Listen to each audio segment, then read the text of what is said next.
Bonsoir, bienvenue dans votre édition locale. Et ce sont les travaux dans le département qui sont à la une. Commençons par ceux de la LGV. Là, ce ne sont que les tracés qui posent problème aujourd'hui. Mais les discussions sont tendues. Hier, une réunion a été écourtée à Sanary. Après des heures entre manifestants et policiers, une réunion a été ajournée aujourd'hui également.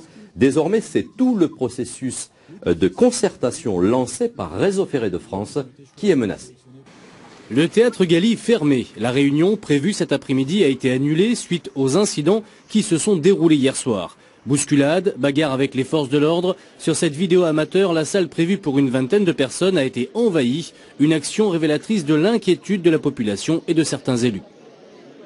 C'est un mécontentement très fort qui a associé, on l'a vu hier, la totalité des élus, des associations et beaucoup de populations, puisque pour une simple réunion d'un groupe de travail, on se retrouve avec 300 personnes, ce qui démontre un rejet global très fort de tous les scénarios de la ligne à grande vitesse en PACA. C'est peut-être dommage de ne pas pouvoir faire ces réunions de concertation qui par ailleurs permettent un échange sans modifier la position de certains qui souhaitent que le projet se fasse pas ou qui... Voilà. La concertation a-t-elle du plomb dans l'aile? Réseau Ferré de France indique qu'elle souhaite poursuivre, mais les opposants s'interrogent.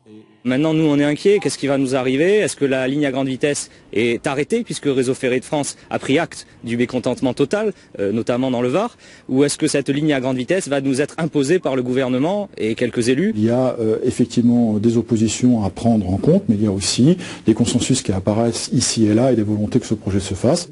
La réunion publique prévue à la fin du mois, la Seine-sur-Mer, risque d'être électrique, à moins qu'elle ne soit elle aussi annulée. Le projet de ligne à grande vitesse dans la région Provence-Alpes-Côte d'Azur continue à faire des vagues. Des agriculteurs, on le sait, ont manifesté il y a quelques jours dans le Var. Il y a eu plusieurs associations qui se sont créées pour dénoncer les conséquences du tracé actuel. Il traverserait des zones classées comme remarquables et aussi des vignobles. Entre Bandol et Sanary, Romain Harry et Philippe Fontalba.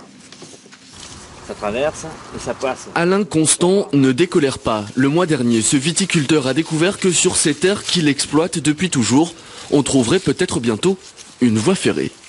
En rien de temps, un coup de trait et il vous supprime une vie, des vies de travail. C'est une catastrophe.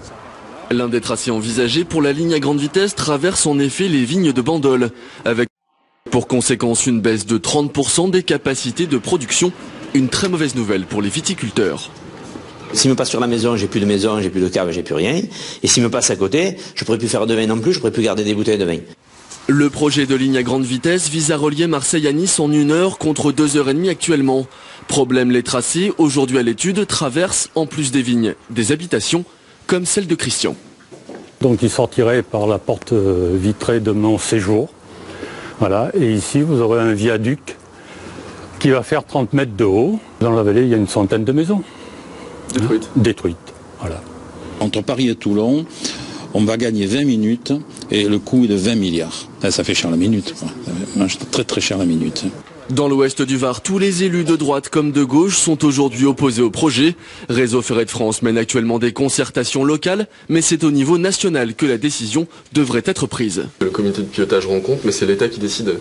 L'État assume son rôle de prendre les décisions sur les grands projets d'infrastructure.